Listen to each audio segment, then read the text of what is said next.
Cela a été absolument odieux et horrible, quelque chose que l'enquêtrice ou la procureure habituelle ne s'attend pas à rencontrer.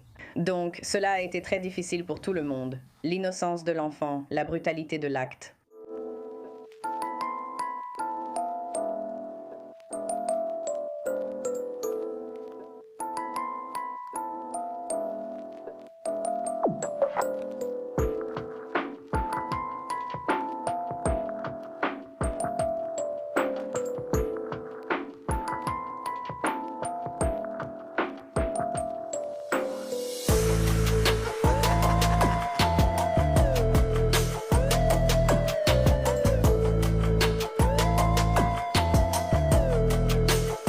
Bienvenue ou bon retour. Je suis Cassie et voici A Wicked World. Si vous n'avez pas encore découvert la chaîne sur Patreon, assurez-vous de le faire, car vous aurez alors accès à plus de 30 vidéos exclusives avec de nouvelles ajoutées chaque mois. Et votre soutien aide vraiment la chaîne, car YouTube aime démonétiser beaucoup des vidéos que je publie ici. L'histoire que j'ai à vous raconter aujourd'hui, comme tant d'autres, est absolument révoltante. Pourtant, elle n'a pratiquement pas été couverte par les médias. Et le frère de cette petite fille veut s'assurer que son histoire soit entendue. Alors, comme il le dit, tout le monde sait que des choses comme ça ne peuvent pas arriver. Ceci est l'histoire de Josephina Cunningham.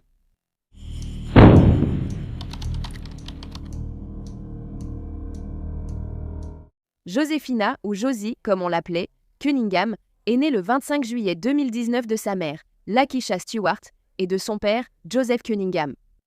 Elle avait aussi 3 frères aînés. La petite Josie était née prématurément et avec un trou dans le cœur.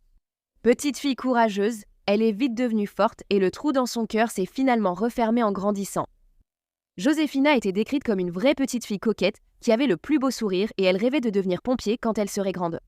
Elle aimait aussi passer du temps avec son grand frère, Jaquan Stewart, chanter, surtout la chanson Baby Shark, et elle était également très imaginative. Joséphine était aussi décrite comme confiante, affectueuse, intelligente et énergique. Josephina, 3 ans, vivait avec sa mère Lakeisha à Rensselaer, près d'Albany, dans l'État de New York. Dans la nuit du 6 juillet 2023, la mère de Josephina, Lakeisha, décida de la laisser sous la garde de son nouveau petit ami pendant qu'elle faisait un tour chez Walmart. La mère ne fréquentait cet homme, qui s'appelait Robert Fisher, que depuis une semaine lorsqu'elle laissa Josie seule avec lui pour la première fois. Lakeisha ne connaissait Robert que depuis à peine plus d'une semaine, car elle l'avait rencontré peu avant qu'ils ne sortent ensemble. Et elle l'avait rencontré parce que sa sœur vivait en fait à côté de chez elle et de sa fille. Plus tard dans la soirée, lorsque Lakeisha est rentrée de Walmart vers 20h, elle a trouvé sa fille Josie dormant paisiblement dans son lit. Lakeisha a donc décidé d'aller se coucher elle aussi, mais avant cela, elle a pris ses médicaments quotidiens.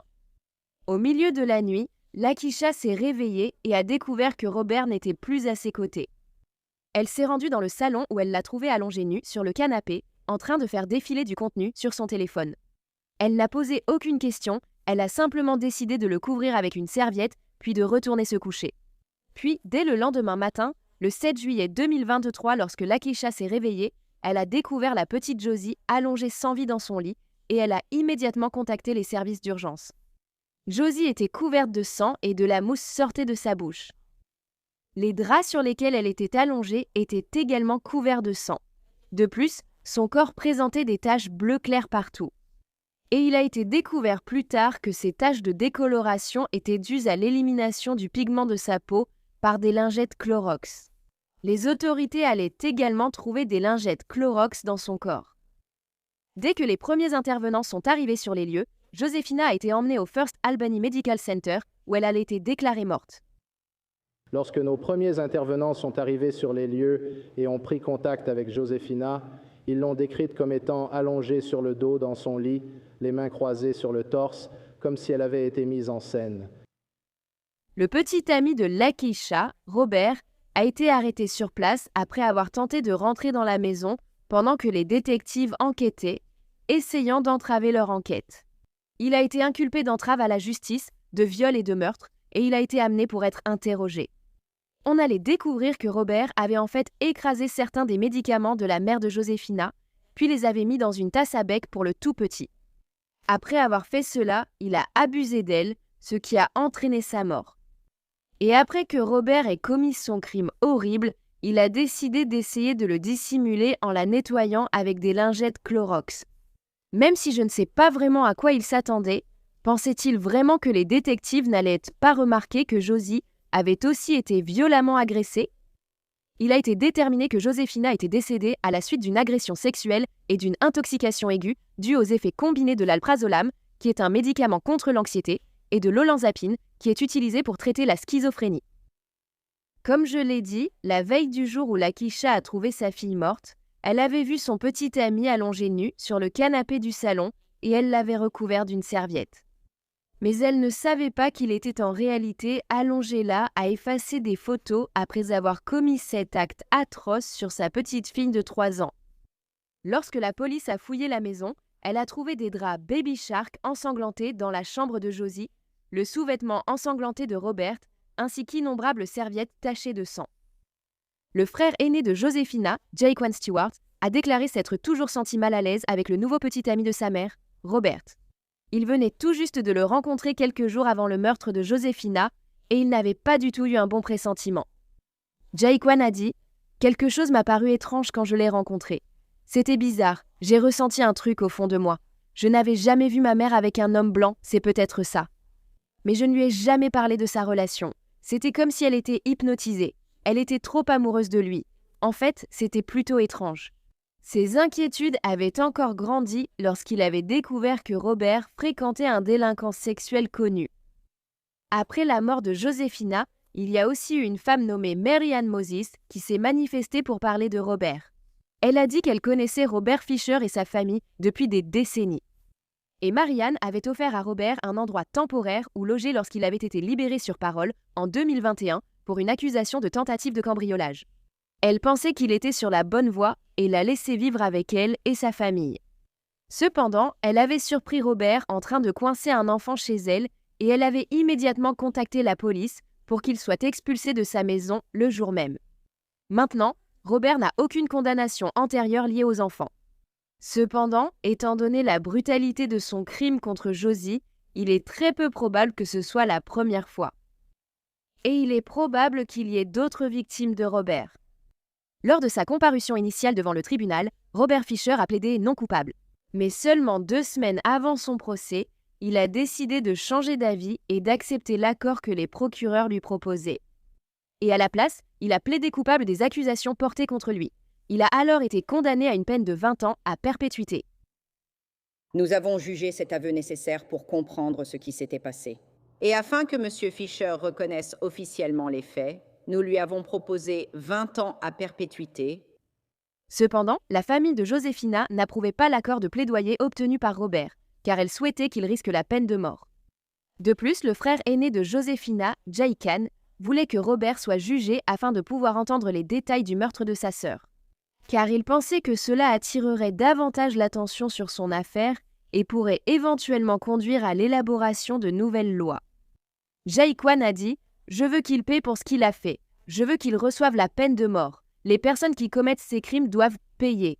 Elles doivent recevoir la peine de mort. Ce crime était vraiment odieux, c'était vraiment odieux. Je veux que le monde voie, qu'ils soient choqués. Ils doivent savoir qu'ils ne peuvent pas faire des choses comme ça. » La famille de Josefina pense que Robert a changé son plaidoyer à la dernière minute car il ne pouvait pas affronter sa famille au tribunal et l'a traité de lâche. Et il semble aussi que Jaquan ne reproche pas à sa mère, Lakeisha, d'avoir laissé sa sœur de 3 ans seule avec son nouveau petit ami, car il dit qu'ils ont toujours une excellente relation mère-fils à ce jour. La cérémonie funéraire de Josefina a eu lieu le vendredi 21 juillet 2023 au salon funéraire W.G. Lyons Jr. à Rensselaer, dans l'État de New York, et elle a ensuite été crématisée.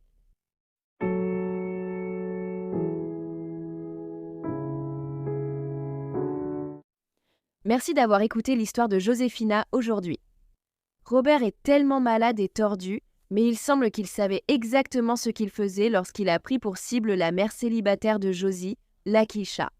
Cependant, Lakeisha n'aurait jamais dû faire confiance à Robert au point de le laisser seul avec sa fille après seulement 1 semaine de relation. Et Robert, à mon avis, n'aurait jamais dû bénéficier d'un accord de plaidoyer, car son crime est l'un des plus atroces dont j'ai jamais entendu parler. Et il aurait vraiment dû recevoir la peine maximale possible pour cela. Donc, si vous aimez les histoires criminelles et que vous voulez les entendre de ma part, n'oubliez pas d'appuyer sur le bouton s'abonner ci-dessous et d'activer les notifications pour savoir quand je publie une nouvelle vidéo, ce qui arrive au moins 2 fois par semaine. Merci d'avoir regardé à Wicked World aujourd'hui. À la prochaine, prenez soin de vous, les amis. Au revoir. Merci à tous les mécènes d'A Wicked World. Maintenant, il y a encore plus de contenu d'A Wicked World sur Patreon. Alors allez voir sur patreon.com/awickedworld ou utilisez l'application Patreon.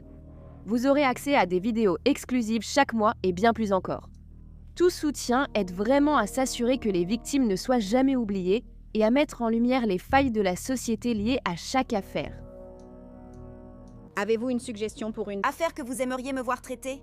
Si c'est le cas, envoyez-moi un email à awickedworldtruecrime@gmail.com.